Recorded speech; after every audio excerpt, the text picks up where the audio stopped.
Good afternoon, everyone. I hope that you are all well and staying safe at home. Sorry for the bit of technicalities. My name is Hiba Abbasi, and on behalf of the University of Manchester Middle East Center team, I would like to thank you for taking the time to join the webinar today. We are very pleased to be joined by our guest speaker, John Sanei, and I'll give you a brief introduction of John. So John is an author, he's a speaker, and a strategist at faculty at Singularity University and Duke Corporate Education Faculty. He's a partner associate at Copenhagen Institute for Future Studies.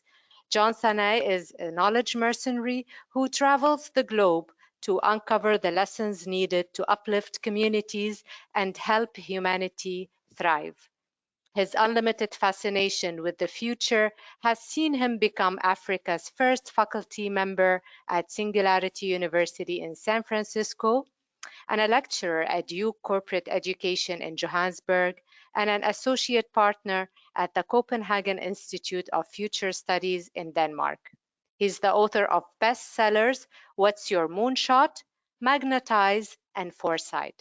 John is also the co-founder and chief exponential officer at Future Self Academy, an author-led online platform that connects the curious to leading thinkers. Despite the success, John still freely shares his passion and excitement through his signature videos. Find him online and start upgrading your perspective. John, thank you for joining us today.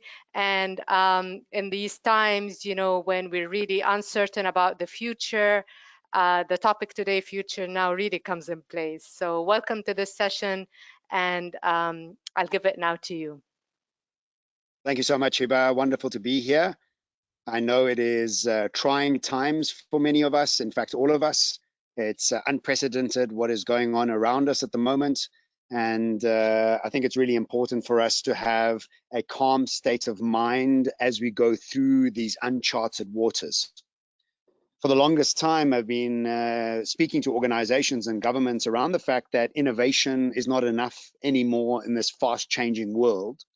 And I've been urging organizations to begin disruption workshops. And disruption and innovation are fundamentally different. Innovation is doing what you always did, just a bit better. And disruption is making your current business model obsolete to create a new one. I've also been telling people that there's an evolution coming. And evolution is a gradual shift in the characteristics of a population. And right now we are slap bang at the beginning of this evolution. Now, I had no idea what would be springboarding this evolution. I thought that it would be a combination of politics or war or natural disasters, but this has never been something that I ever thought could happen. And so we are now starting to see the beginning and the birth of a brand new world, a world that will be totally different than the world we were used to. And I think that's a very good thing for a couple of reasons. One, I think the world we were in was an overheated industrial revolution world. It was a world that many people weren't really happy in. There was a level of anxiousness in the society. So I don't really think we should go back to where we were. I think we should try and invent and create and really think together about the society we want to build as we come out of this. Now, anytime there's an evolution, there will be pain. And there's a pain because we have to let go of who we were in order to become who we were or who we are going to be. Now, I have written 3 books. I was writing my 4th one. I was halfway through it. And I do keynotes around the world. And there's one thing in common with the book I was writing and the keynotes that I've been delivering is that all of them have now become irrelevant, 100% irrelevant. Because everything I was speaking about and thinking about and writing about will not make as much sense in the new world that we're in. So I've spent the last 2 weeks in quarantine writing my new book and writing 2 new talks. And today I'm going to be giving you my latest talk called Future Now. And I think that it's really important for us to understand the ability and the responsibility we have to be able to become elegant and conscious in the next steps that we take, because the next few steps that you take will become imperative in how successful you will be and how you'll come out of this sort of chapter that we're in. So I'm going to start off. I have 10 points. And what Hiba and I had discussed before we started this was, if you have any questions, you can ask them in the box, and I will stop after every point and we can discuss that point. If there's any poignant questions that you have, please go ahead and ask them and I'll answer them at that point, and then we'll go on to the next point. But at any time, if you have a question, please do feel free to ask it as we go through this process. So, we find ourselves in unprecedented times. And so how do we prepare to become comfortable with the unknown?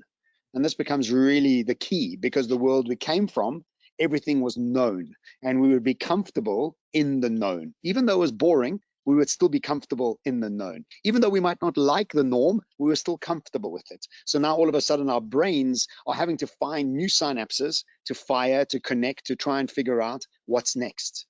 And so I put 10 points together. And the first one is called Mourning Your Future Memories. And the reason I've made this the first point is that all of us had plans. All of us, as I call them, future memories, we had future memories, whether they were a frivolous thing like buying a pair of shoes or going on a holiday or even getting married. All of those plans have been canceled. I recently made a video, I called it The Future Has Been Cancelled.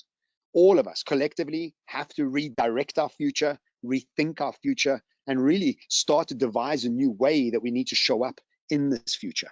Now, every time we mourn anything, we have to go through the 5 stages of mourning. And I find that in many people's comments in my social media feeds, I find that there are different stages of mourning. The first stage of mourning is denial. Is saying that this is not that big, we don't have to really worry about it, it's really somebody else's problem, it's not our problem. And then once you start accepting the fact that this is actually starting to happen around us, you go into anger, and really angry that you've had to let go of your future dreams and your future memories. And once you've gone through anger, you then start bargaining to see whether this won't last that long, I'll be able to get back to my normal life. And the truth is, I don't think we're ever going back. And so the bargaining phase now moves into a state of depression or grief, where you have to really grieve your future memories and accept the fact of where we are.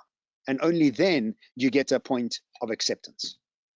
And what we have to do collectively is get to the point of acceptance as quickly as possible, because this is both a hyper global problem and a very hyper local problem.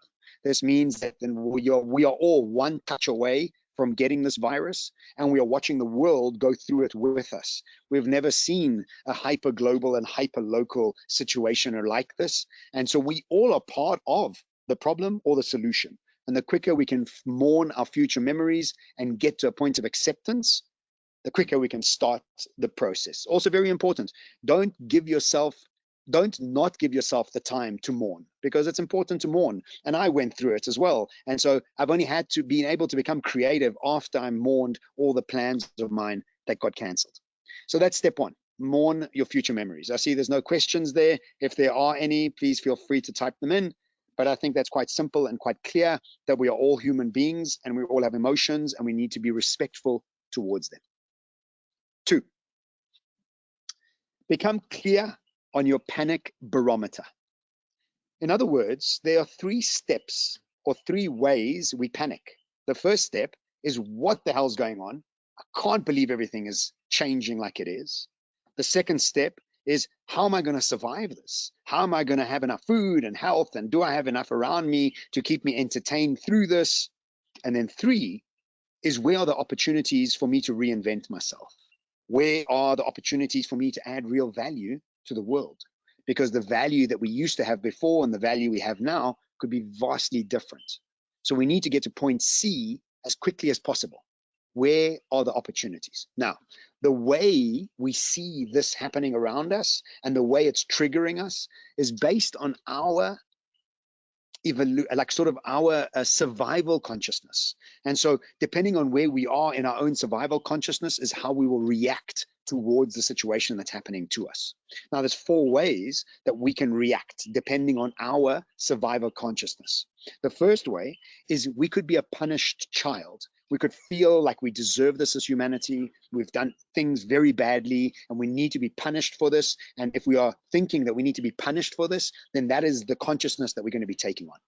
Or we could be applying anger or blaming consciousness, just like Donald Trump is doing. He's not taking any responsibility for it. He's calling it the Chinese virus, and he's making it everybody else's issue except his own. And we could be very well be doing this, and in our low level of consciousness, blame everything around us for it not fitting to our expectations. The third one is survivor. If we are going to just make it, we're just going to get over the finish line, we'll be just okay when this ends. And that's a survivor mentality. But really the consciousness we need to be coming at this with is creator, is how do we create and recreate ourselves to add value to the world that we're in right now and moving forward. So the 4 survivor consciousnesses are punished child, which we need to move away from, blamer or the angry child, which we need to move away from. The survivor mentality, which means I'll just get through this, is really not a creator mentality, but really just a survivor and quite a selfish one. Creator then says, where's my power? How can I add value? And how can we make this best for everybody around us? So that's point 2 in future now, because our emotional quotient, our emotional space is really important for us to be able to make decisive decisions that really will be there for the long run, not for the short run. Number 3, and I think this one is a tough one, because what we need to do is we need to prepare like it's never going back to normal. And this is really a big one that you need to focus on, because the truth is that if you do pretend like it's never going back to normal, your energy levels are very different to recreate. Your focus point becomes, I'm not going back to normal and I have to make this happen. There was a story from many, many years ago where a general arrived onto land with about 8 ships full of soldiers to fight. And when they arrived on land, they saw that their enemy had many, many more soldiers than they had. And so in case people were going to, or these soldiers were going to retreat, what the general did was he burnt all his ships so that the soldiers had no choice but to move forward. And it's this exact mindset that we need to have, is that if it never goes back to normal, how are you going to prepare? If it never goes back to like it was, how are you going to prepare? And that's the energy that you can catalyze yourself into a new stream of creation. The best part of it is if it goes back to any form of normal, you've now created a brand new version of you, a brand new creation pocket for yourself, and a brand new stream of creativity. So both of them are fantastic, because if you never go back to normal, you've immediately catalyzed that energy. And if you do go back to normal, then you've created a brand new version of who you are and a brand new way that you could come across to the world. So that's point 3. These are the heavier ones. And these are the ones that we need to make sure we got our mentality, our emotions, and our heart in the right place, because this really is a tough thing for us all to take on. And so we need to make sure we've got these. I see we don't have any questions right now. Yeah, we do have a Yeah. question actually. Oh, where is it? So the question says, which of the following, it says, which of these 4 is the best, and can we influence our thinking to choose one of them? Which 4? I think what you mentioned. So Muhammad, can you clarify please on the question?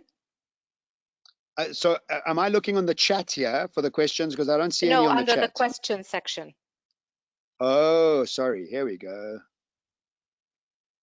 Oh, there we go. Mohammed, which of these 4 is the best we can influence our thinking to choose one of them? Which one do you mean, Mohammed? Marco, we will be sending the 10 points afterwards, so we'll be good there. But Mohammed, if you could explain which 4. If you're meaning which 4 as in the punished child, the blamer, the survivor, or the creator, obviously creator. We need to get into a space of being in creation as quickly as possible. And this is all based on how we were brought up, the culture we have. And sometimes in some cultures, you feel like you need to be punished. But the truth is, if you feel like you need to be punished, you can't really be a creator. You can't really step up and change the world around you. Okay, so I now see the questions. All right, good. So, okay, now I've got them. Okay, so I'm going to move on to 4. And if any more questions come, please feel free to put them out. 4.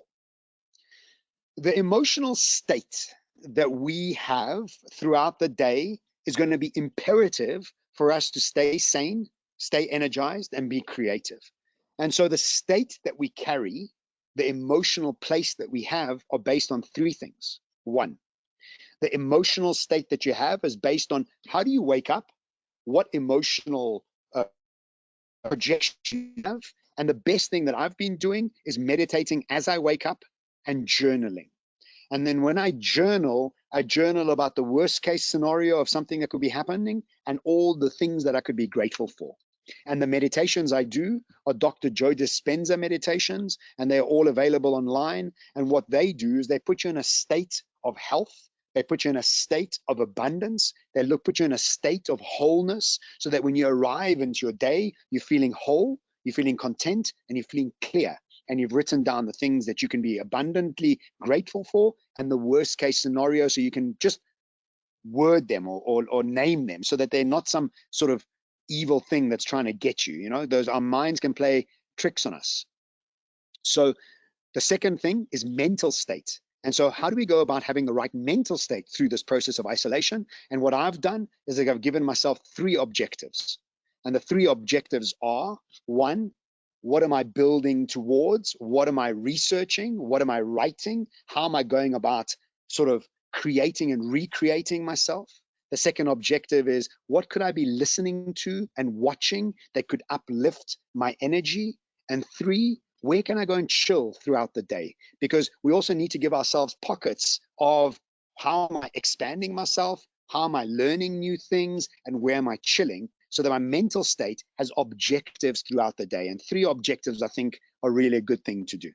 And lastly, physical state. We need to be exercising twice a day. I'm running twice a day. I'm on a farm right now, so I can run, but I know many of you can't run because of isolation. So exercise of any form. YouTube is full of exercises. Maybe do yoga in the morning and do some sort of HIIT in the afternoon, or whatever the case may be, as long as you get your heart rate up twice a day.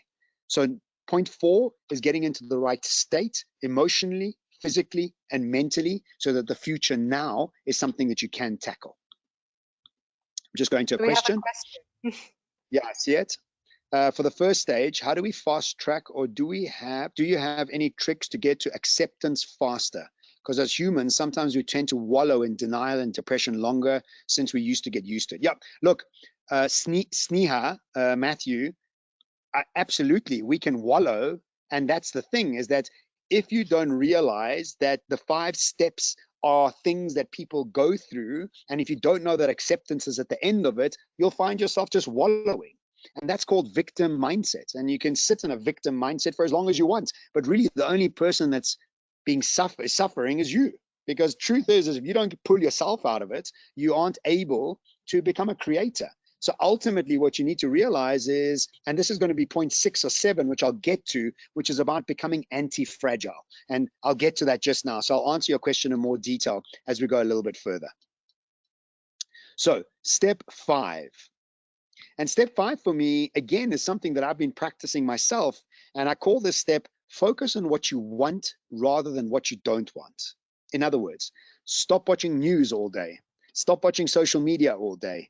Give yourself 10 minutes to pick up on all the news. And I do this around 6 o'clock in the afternoon. I pick up on all the news. I understand exactly where the virus is, where it's affecting what, when can I go to the shops, when can't I? And then I switch off away from all the mayhem and all the drama.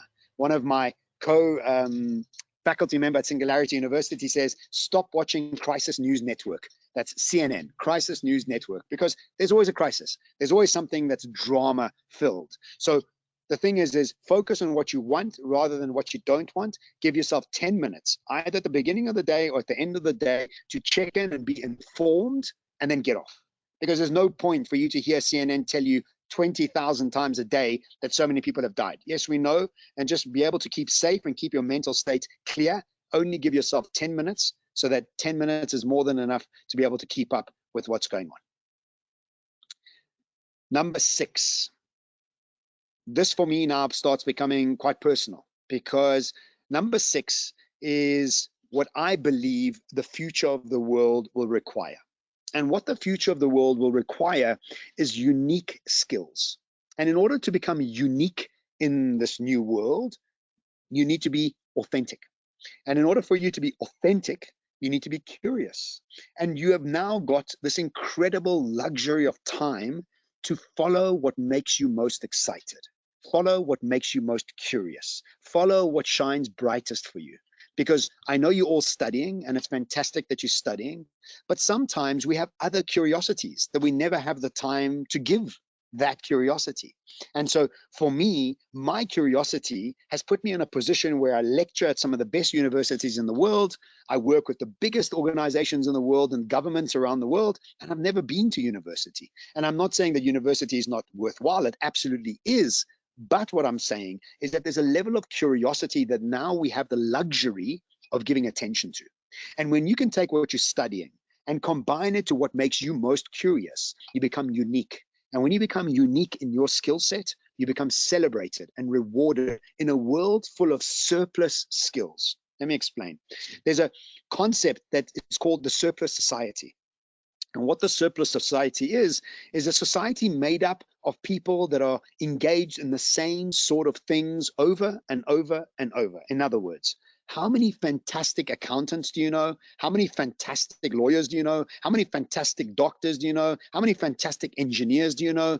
There's just a surplus of them, which means that when there's a surplus of anything, no matter how clever you are, it becomes commoditized. And when it becomes commoditized, you're no longer unique, you're no longer authentic, and you're no longer this unique skill set. So what I'm suggesting here in number 5 is take whatever you're studying and apply your curiosity to it. Now, when you combine these two, super power magic happens, because what happens then is because you're so enthused and curious about what you're looking at, you become a specialist in it because you dive deeper and deeper and deeper and deeper into that subject. And then when you bring your head up, you know much more than everybody else around you for this, and this becomes your skill. This becomes your currency because nobody else has your unique curiosity. Now, me, I am incredibly fascinated with human psychology, quantum science and neuroscience, futurism, future studies, and business strategy.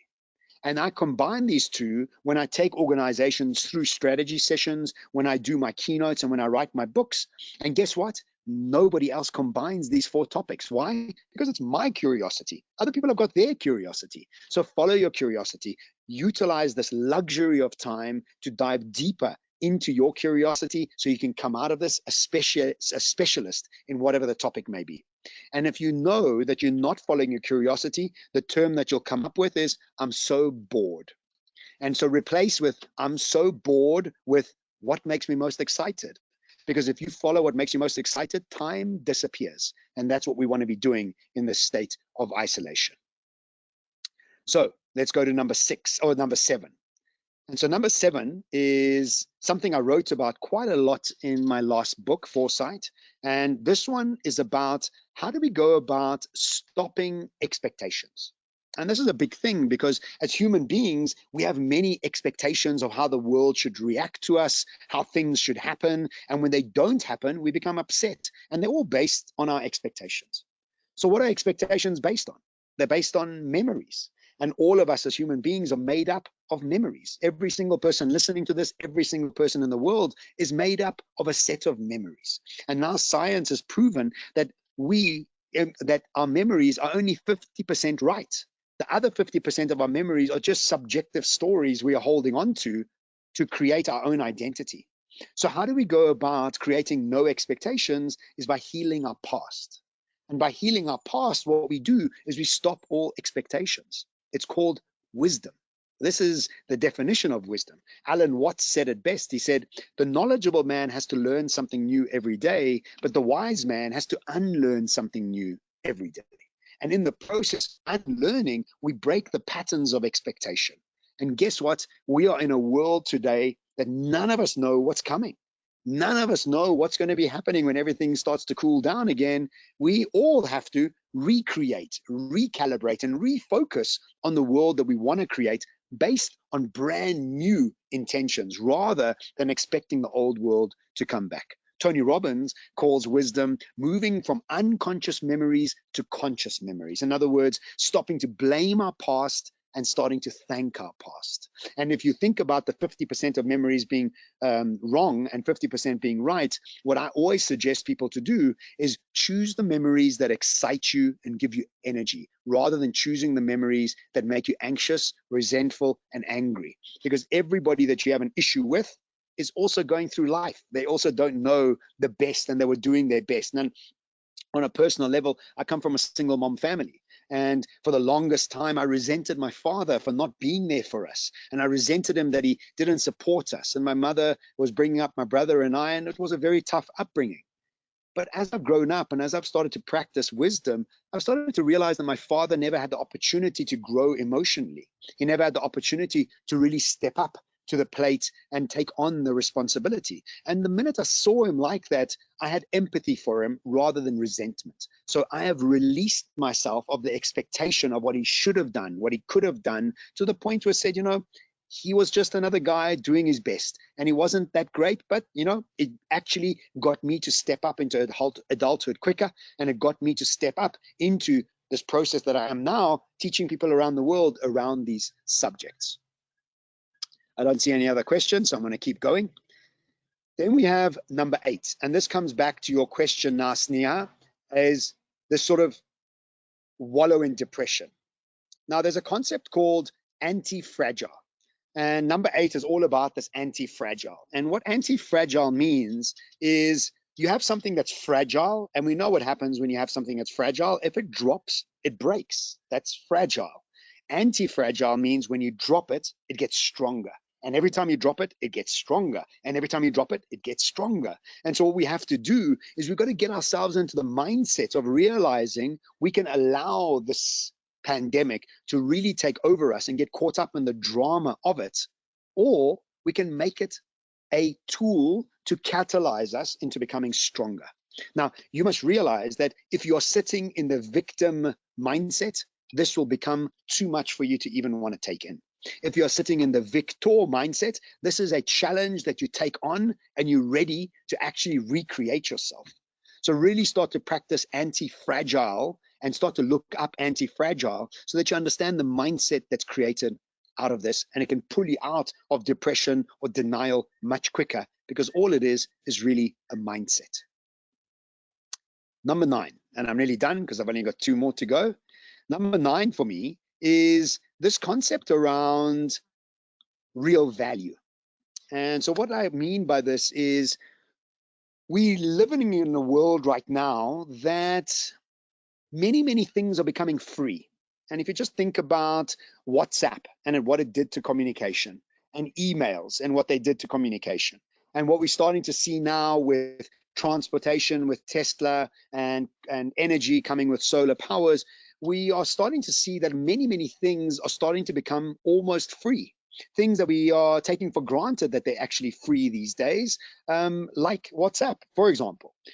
Just 10 years ago, communication was really expensive, and we're moving to a world called the zero marginal cost society. There's a guy called Jeremy Rifkin. He's a global economist and has written a New York Times bestseller called The Zero Marginal Cost Society, and he advises Germany, China, and the EU on this new world that's coming. Now, when you live in a world where things are almost free, you really have to start adding real value to the world. So you need to ask yourself a question. What value can I add to the world today? What am I really good at and what am I not good at? And can I find the partners around me that can fulfill the processes that I'm not really good at? And together, can we come to a place where we can add real value to the world and become authentic in the place of uplifting people around us, as well as making money, but really in the place of upliftment? And I've really decided right now, over the next 3 weeks, that I'm doing everything I do for free, because I just want to help create a new sort of stream of courage, a new stream of consciousness, and a new stream to give people the opportunity to step out of that victim mindset and into this new, authentic, real world that we can all start to create around us. So number 9, again, I have practiced myself, is I'm really good at storytelling, but I'm really bad at many other things. And so what I've done is I've got partners around me in the businesses that I have, and I've got them to come and do the things that they really love, which is the things I really don't like, and they're not really good at the things I'm really good at. And together we've created partnerships. And in these partnerships, we're doing everything we can to try and uplift and elevate humanity as well as make a profit. It's called conscious capitalism. It means that we all want to make money at a fair rate where everybody benefits throughout the chain of production and sales. I see I don't have any more questions yet, so I'm going to go to the last point. And the last point for me is the difference between a linear life and an exponential life. And the difference is that you need to start with the end in mind. And what I mean by this is you need to decide what you want to be or who you want to be at the end of this and work backwards. If you're just looking at this in a linear way, you'll say to yourself, well, I need to do this to get there, to do this, to get there, to do this. But if you say, I want to be there and then work backwards, what starts to happen is your focus changes and your ability to bring on people changes and your investment changes. And again, I'll give you myself as an example. One of my intentions is to share a stage with Simon Sinek, with Brené Brown, and all those great, amazing thinkers out there, and to have a New York Times bestseller. Now, in order for me to achieve a New York Times bestseller, I need a couple of things. One, I need to be better at the way I think and what stories I bring across to the world. I need to be a better writer. I need to have better copywriters around me. I need to have better researchers around me. And so because New York Times bestseller is my sort of a North Star, what I've been able to do is focus on having better people around me, investing more money on PR and investing more money on research, and understanding that I have to write a book every year so I can get better and better at it. So over the last 3 years, I've written 3 books, and now I'm writing my 4th one, which I told you earlier I had to cancel. But anyway, that's another story, which I'm writing my new one now.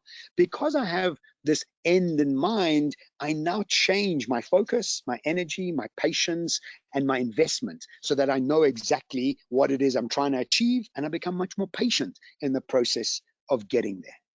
I will be sharing these 10 points with you so that you can take them through and unpack them. And if you have any questions, please feel free to reach out to me on Instagram or LinkedIn or Facebook or wherever it may be. But I want you to realize that today, more than ever, it's time to add real value to the world. There is a lot of clever people in the world. And in order for you to add real value in the world, you need to be unique. And in order to be unique, you need to be curious and utilize wisdom and curiosity to combine the state of flow so you can become a specialist in what you do. And don't be afraid to start all over again. You may like the new story a lot better than your old story. Thank you very much for your attention. That's my talk. Hiba? Thank you, John. We're here. We'll wait a few minutes to see if somebody would like to ask questions. So if you have any question, anything related to what John has said, or anything that you're curious about. So we have a question Okay, so here I've got a from question Zahi. from Zahi. How do you bridge theory and practice uses in business? Look, business is about practice. So your question in itself is taking the theory and actually practicing it. So I can tell you now is I was very successful in business in my 20s and I went bankrupt. That was practice. I have spent so much money building online platforms, and it's my 4th online platform called Future Self Academy that's now starting to catch wind. So all of what I'm saying is theoretical, based on stories and real life lessons of success stories. But in your own individual capacity, Zahi, it's about practicing it and getting out there and experimenting and trying and not being afraid to fail, because a lot of us are expecting it to be perfect. And really, that's not the game that we need to be playing. There's no such thing as perfection. There's this trial and learning and practicing the theories. I have another question from Jeff. It says, how and where do you find these other partners with same mindsets? Well, you'll be surprised that birds of a feather stick together. And the more clear you are on where you want to go, the more clear you are on the world that you want to create, these partners arrive out of nowhere. They arrive out of magic. And so for me, I've just been so focused on my speciality that most of my partners around me approached me.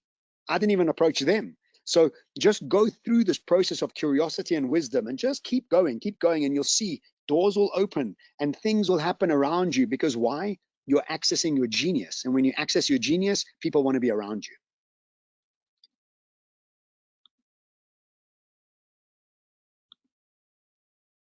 My pleasure, Marco. What if I want to listen to this again? I don't know. Ashraf, Hiba, have you guys recorded this? Yes, we have recorded it and we will be sharing the recording with everyone. Okay, there we go. I got one from Sarthak. Many of the current generation students and professionals aspire to be CEO of an MNC. I don't know what that is. One day. How do you make incremental Multinational progress? corporations. Oh, right. Okay. Oh, let me just say, I always wanted to be a CEO. I was a CEO. It was the worst job. I hated it. I hated it. So yes, we got these dreams of stories because Hollywood has made the CEO a cool position, but many of our personalities are not suited to be a CEO, to be honest.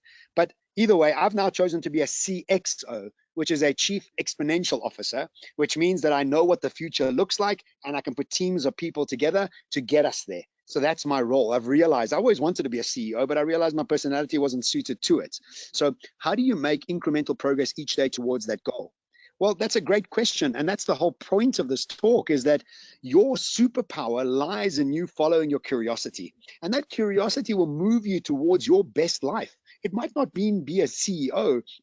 It might just mean that you will be able to add value in that specific way and live an abundant life living that specific way. So I don't think it's really about the sort of have to be a CEO. Yes, that could become part of your plan. But if you just follow your curiosity, you'll start to realize that the joy of you progressing is really all you need. And in that joy, magic happens around you. I've seen it in my own life, you know? And so it's not something that's just theoretical. I'm actually living proof of that. People are very focused on learning the skill nowadays and often forget being authentic. What is your advice? Mahdi, did you not just listen to my talk? That's the whole point, is that people are learning skills and that's perfect. But what about the emotional state? What about the curiosity state? And I think it's nothing wrong with practicing brain power, but we also need to practice curiosity power, emotional power. And remember, in the agricultural times, the most important thing we could do was have muscles to be able to work the land. Then all of a sudden the Industrial Revolution arrived, and all of a sudden all the people that were great farmers were irrelevant in the Industrial Revolution. They had to reskill themselves.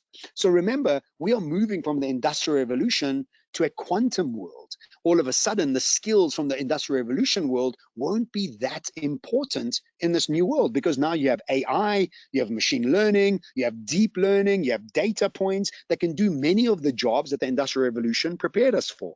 So in this new world, in this multi-adaptive world, your curiosity and your uniqueness will be what will get you most rewarded.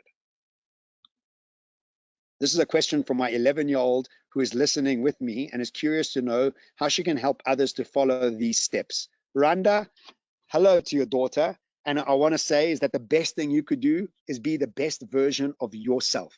That inspiration, when you access your genius, people around you feel inspired to access their genius. So the best thing you could do to help other people is practice this yourself, because as you start to practice this yourself, you start to realize you can create magic, and all the sort of energy that you get access to inspires other people to go and fulfill their genius as well. I think that's a great question. In fact, that might be the best question we've had today.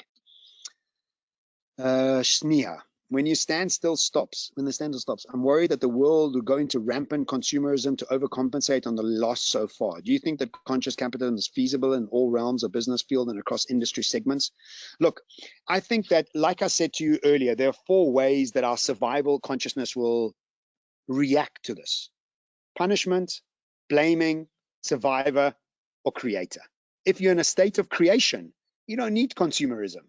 Because if you're in a state of creation, you're living in an abundant world. If you're living in a state of survivor or blamer or punishment, you need to go on this unconscious, copious amounts of shopping, which mean absolutely nothing. So you're trying to get things from the outside to make you happy rather than things from the inside to make you happy. So for me, I think conscious capitalism is available in every industry. And it's something I preach, because guess what? Conscious capitalism keeps you profitable for the longest period of time.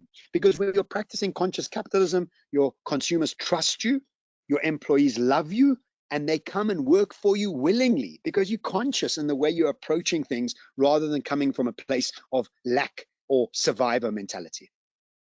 Sarthak, thank you, and thank you to you too. Robert, top 3 books you recommend us to read? My books. What do you mean? What sort of question is that? Obviously my books.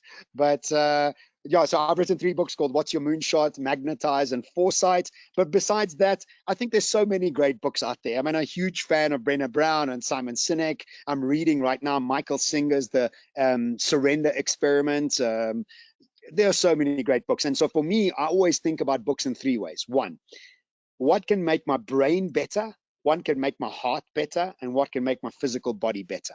And so swap between those all the time, because you need your physical body as a presence in this world. You need your heart in a warm place and your mental power to grow. So every time you're reading, try and fit them into those 3 categories so you're continuously improving every aspect of who you are. Zahi, coronavirus is changing the world, changing the way we are doing business, the way we think about proceeding. Do you think that what was applicable yesterday won't be tomorrow? Look, like I said in point 3, prepare like it's never going back to normal. Prepare like it's never going to be like it used to be.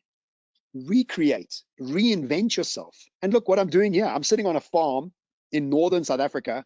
This is my 3rd call for today. I have 3 talks booked for next week. I've reinvented myself. I had 15 conferences in all parts of the world canceled. And so I had to get out of denial, bargaining, in all those steps quickly so that I could reinvent myself to be able to add value to the world in a very different way. So really, I don't think that we have any guarantees that tomorrow when we come out of this will be similar to before. And so let's pretend like it's not going to be. Let's pretend we have a clean slate to build the world we want to live in, rather than the world that kept us anxious for the longest time. Ashraf, thanks to you too. I think we're done here. Thank you so much for all your attention, and thank you for watching and being part of this. Hiba, you still there? Thank you so much, John. I'm still there. Thank you so much. And this is what we talk about every day. Be authentic, be yourself, look for the future, build your personal brand. Thank you for saying that. And thank you for also highlighting the need of taking care of the self, the mind, the body. Altogether, this is a combination of what makes us. So John was supposed to give this talk face to face, and he will still deliver it in September, hopefully, when everything is back to normal. So we'll see you, and we'll see John again in September, face Can to I say face, one hopefully. thing? I Yes, wasn't going to sure. give this talk. No, I wasn't going to. I was going to give you a totally different talk, but that talk's irrelevant. So when I see you in September, it'll be a totally different talk. So depending on where we are in the world, I'll build something Yeah. towards that's relevant then. I think right now, let's get our emotional state and conditioning right so we can come at this as creators and not victims. Best of luck to everybody. Be safe. Thank you so much for your Thank you time. so much. Thank you, John. And thank you, everyone, for attending the webinar. Stay tuned, and we will be with you. We'll be sharing the recording, and John will be sharing the 10 points with us, and I will share it with you all. So thank you, and have a Perfect. great evening. Stay at home and be safe. Thanks. Good Ciao. evening, everyone. Ciao. Bye-bye. Bye. Bye.